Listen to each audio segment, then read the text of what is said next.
Hi, everyone. Thank you so much for joining us here today. Following the lead of many other shows, this year's East LA Cape is going digital. The East Los Angeles Comic Book Art and Pop Culture Expo, or CAPE for short, was founded in 2016 by a group of pop culture and comic book fans who grew up in East LA. Headed by Peter J. Malini, who owns Nostalgic Books and Comics in San Diego, California, the show is dedicated to creating community and bringing together artists and vendors from our surrounding neighborhoods so that we can all enjoy the art that our community has to offer, and to connect you to independent artists so that you can support their work.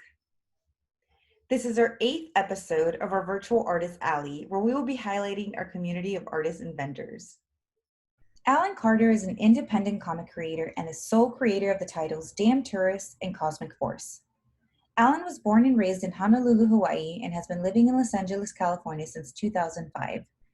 Alan began his art and storytelling career at the age of 6 and has never stopped. Inspired by Saturday morning cartoons and his father's comic book collection, Alan developed early versions of his science fiction Cosmic Force series at the age of 8 years old, refining it at the age of 19. It was at this age when he also created Damn Tourists, after being cut off in Hawaii by visitors in a rental car. Today, Alan promotes and sells his comic book lines at various conventions across the country, including California, Nevada, Washington, D.C., Colorado, and his birthplace of Hawaii. Thank you so much for joining us here today, Alan. Thank you so much for having me. So, Alan, let's start from the beginning. How did you get into art? It was, as a kid, for like a lot of people, I was really into the Saturday morning cartoons at around 6 years old, and then it went into being 8 years old, and I liked the old like Spider-Man and X-Men cartoons, like the late 80s ones, and also I liked storytelling, and that just kind of came together and said, hey, why don't I just make my own comics for fun? So it was one of those things. I started at 8. I actually did my first 10 comics out of construction paper and legal sheets.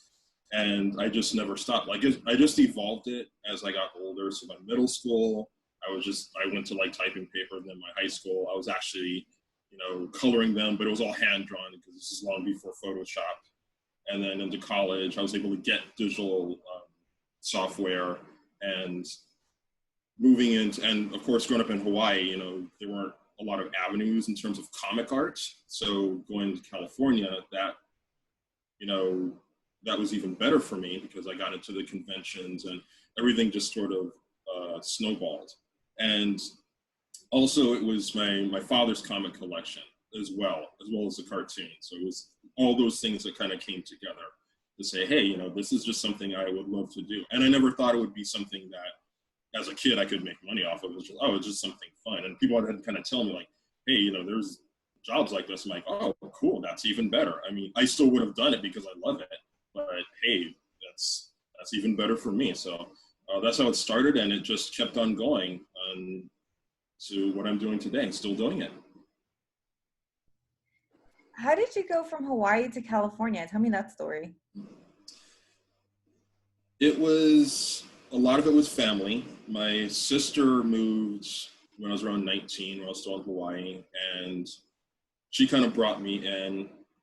And it was to a point where, growing up in Hawaii, it was of course a unique experience, but because you're on an island, there's only so much you can do. So people are like really, really, can't wait to kind of get off the rock. That's kind of like the quote people use to just kind of see the world. And I was just at that point, I was around maybe 25 when I left, where it was like, yeah, it's time to go. It's hard to leave. I mean, because, I miss my friends, and also just logically it's tough because you gotta move, you gotta fly everything over. That's like the big thing, because then once you're here, you can kind of just drive around, but it's so hard to kind of make that first step. But luckily my family was there to do it. So it was the family push, and as they pushed me, I figured, yeah, it's time to go, and I'm glad I made the move. I try to visit as much as I can, but I'm glad that I'm here. Well, we're glad you're here too. So what are you selling today? What kind of services do you have? So I have my single issue comic books, I have my trade paperbacks, and then I have my original comic book art, all related to my books. So when I'm done with a book, all my inked art I have for sale for a lot of like collectors. But my main business are my comic books. I actually have one that I finished about 2 weeks ago, and that is my Doom and Gloom comic. And this is a third prequel I made for my Cosmic Force series. Both that and my Damn Tourist series are both set in Hawaii. And for the Cosmic Force series, it's 5 people that go missing during a meteor shower and then come back with these abilities, but they've lost 2 years of their lives. But what the prequels do is that you get to find out their upbringing and everything leading up to the day before this whole incident where these lights kind of take them up during the meteor shower. So for this one, this is a guy who can kind of shadow himself. He's, has limited invulnerability, but you get to the backstory about him being a store manager, living with his uncle because his parents, have this really demanding job. So he lives with his uncle. His uncle's not really affectionate. He just kind of like raises him. I mean, his uncle's rich, but he just kind of throws money at problems and says, "Oh, somebody else take care of him." So he doesn't have that connection.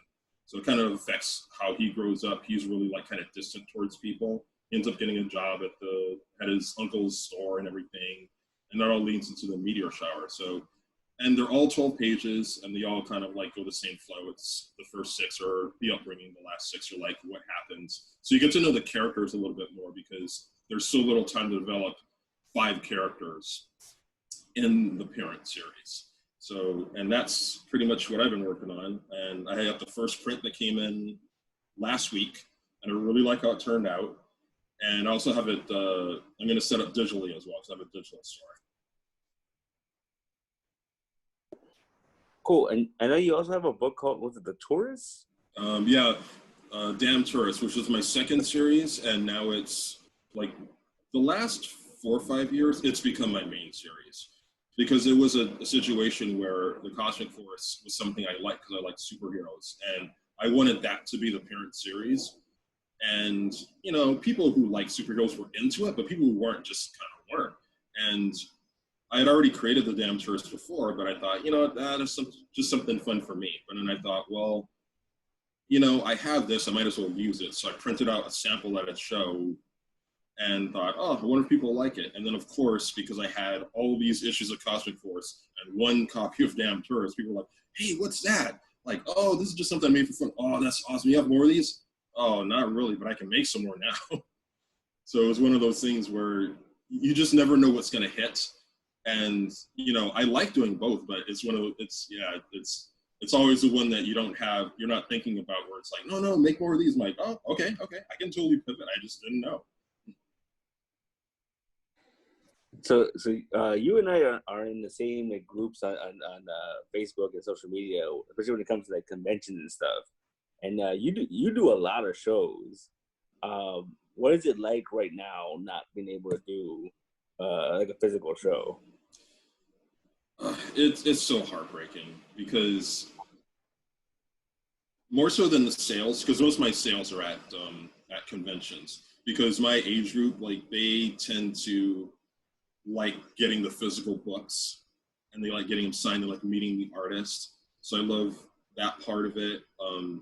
I love traveling to the shows. It's like this, as you know, it's like a rock tour basically, because you're going to a different town, sometimes a different state. Last year was the first year I flew to a show. So I did a show in DC called Awesome Con, and then in April of last year, and then a show in Denver in late May and early June. So I had to learn how to ship all my convention setup and my books there. So I had to like do it through my suitcase because I didn't want to mail it. And then I did the last 2 shows I did this year before everything shut down was one home in Hawaii and then one in San Diego, the San Diego Comic Fest. And the shows are just so much fun because I get to meet like a lot of people that have become good friends of mine, like yourself. And, you have this great community and just being a part of it, like coming in and, feeling and being behind the table and just also meeting people who are also being artists who also, hey, can you see some of my work? And for a while, I kind of still felt like that person. So when people said, "Hey, can you critique my art?" It's like, oh wow, it was kind of, I was kind of taken aback. So I thought, I didn't feel like I was at that level yet to critique somebody's work, but if they came by, I would just say, hey, it's good so far. Here's some things you should improve on. When that happened, I just thought of like the people that mentored me and said, oh, how would they handle it? So there's all these little things. It's that part of it, but generally it's the meeting people I really miss. So I want them to return, but I want them to return in a safe manner. So for now, the virtual cons I'm totally fine with, but I still miss it. So how can people find you? You can find me on, of course, social media, Facebook. I have facebook.com/Carter Comics. Twitter and Instagram, I have the same handles, @CarterComics1. I have 2 online stores, anyplanet.com/Carter-Comics. I have digital downloads and physical copies of Cosmic Force and Damn Tourists. And then I have my website store, cartercomics.squarespace.com/shop. And I have strictly digital, just PDF versions of Cosmic Force and Damn Tourists. Real cool. But just real quick, I was just curious because so you talked about Cosmic Force, but like, what is Damn Tourist about? So Damn Tourists, it's these 4 clueless travelers, and all their bad habits on vacation, like they're so bad and so annoying, they're actually superhuman. So it's hard not to act on vacation. So I have 4 characters. I have Mr. Distraction, who doesn't pay attention to what he's doing. So he'll, if he's on foot, he'll just bump people or knock people over as he's trying to like take a picture of something. If he's driving, he'll nearly run people over trying to do the same thing. So, and it's kind of represented as his power, like as invincibility, even though he's just in like a blue like knit shirt, like a collared shirt and like khaki shorts.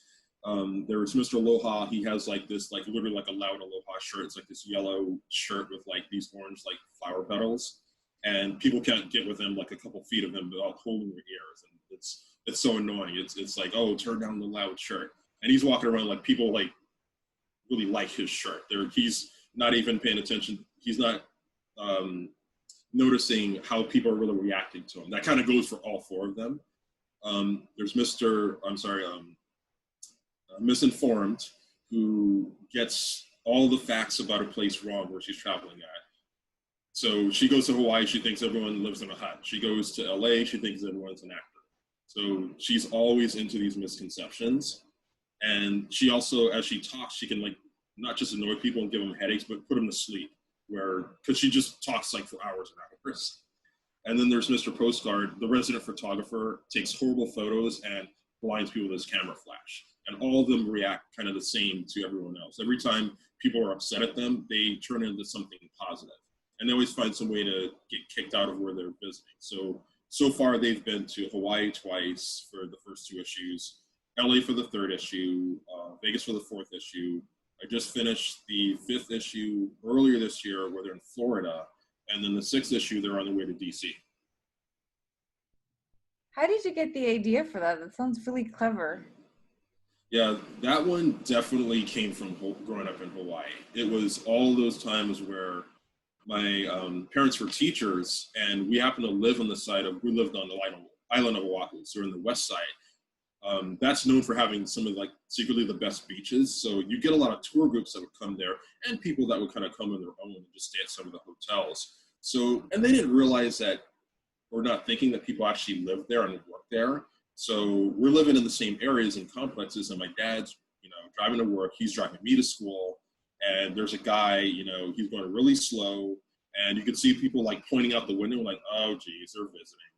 So all those things, plus like people ask me for directions, like they're way west of Waikiki, and like, where's Waikiki? I'm like, yeah, you're on the other side of the island, so you need to go like about 40 miles east. And all that came together. The actual incident was me coming back from college. I was taking like some part-time courses, and I'm taking the bus back home, and this rental car cuts us off. It's this bright yellow convertible. And I'm thinking, man, these tourists don't know how to drive. And I'm like, and I started thinking of all the other interactions I had with tourists back from when I was a kid, like 6 years old, up to being 19 at that point, and thinking, that might be a cool idea. And I wrote the treatment on the bus, just on paper. And I typed it later on when I got home, but I just kind of sat on it for about maybe 2 years because I liked, and I'm my biggest critic. I liked the idea, but I had no idea how to write it because I thought, are these going to be actual superheroes? Is it going to be like a superhero parody, or is it going to be a straight visitor parody? And after a while, I started like reading the paper of all the things happening on the island at the time. I'm like, this should be a visitor parody, but it's going to be like kind of a social commentary of things happening in the islands.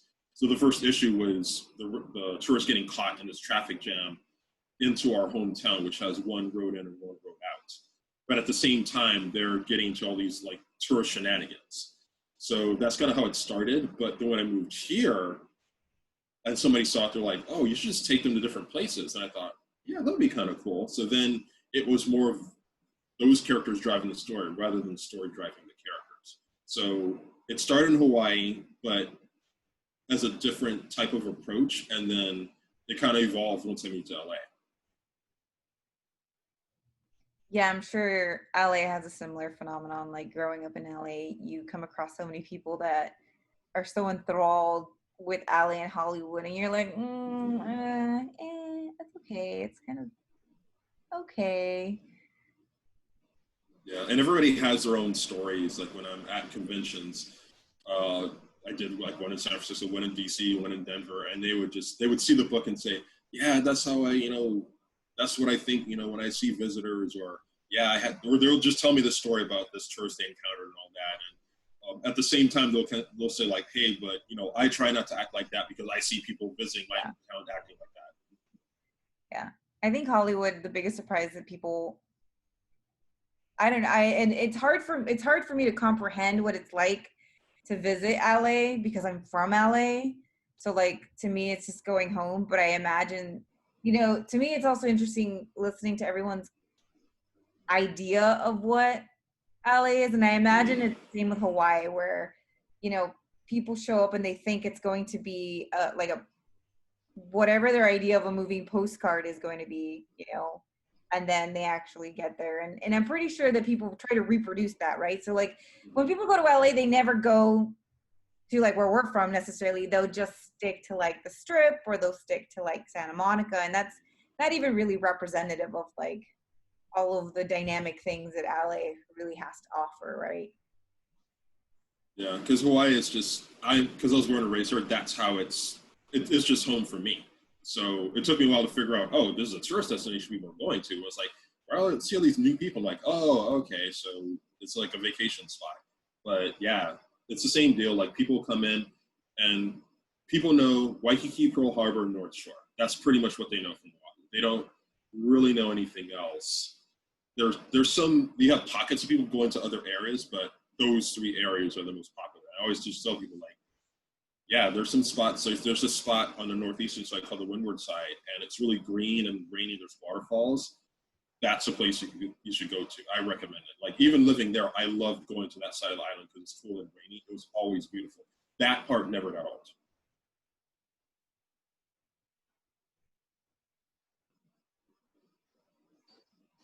Well, that's cool, man. So are you working on anything right now? So I'm actually doing a trade of the Cosmic Force prequels.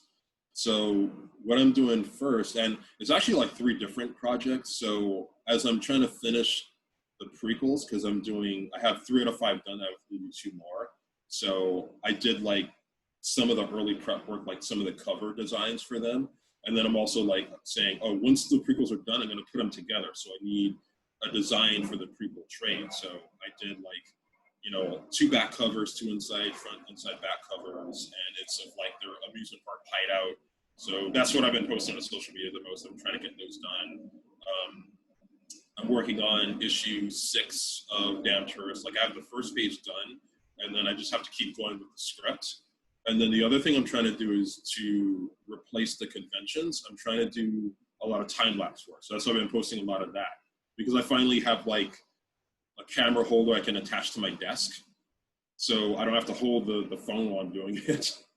So I can say, oh, okay, I can start on this, and it's not shaky or anything, and I can actually do like longer like time lapse art, or I could do like Facebook Live art. So I'm really trying to recreate the connection that I have at conventions, where during downtime, like I would draw, people would come by, and now people can kind of see that live, or I could do a time lapse and they can see it later. But right now, it seems like the time lapse sketches are getting more attention than the live art. But I've been doing the time lapse one. But all of them are fine. But yeah, I've been going back and forth between all these projects.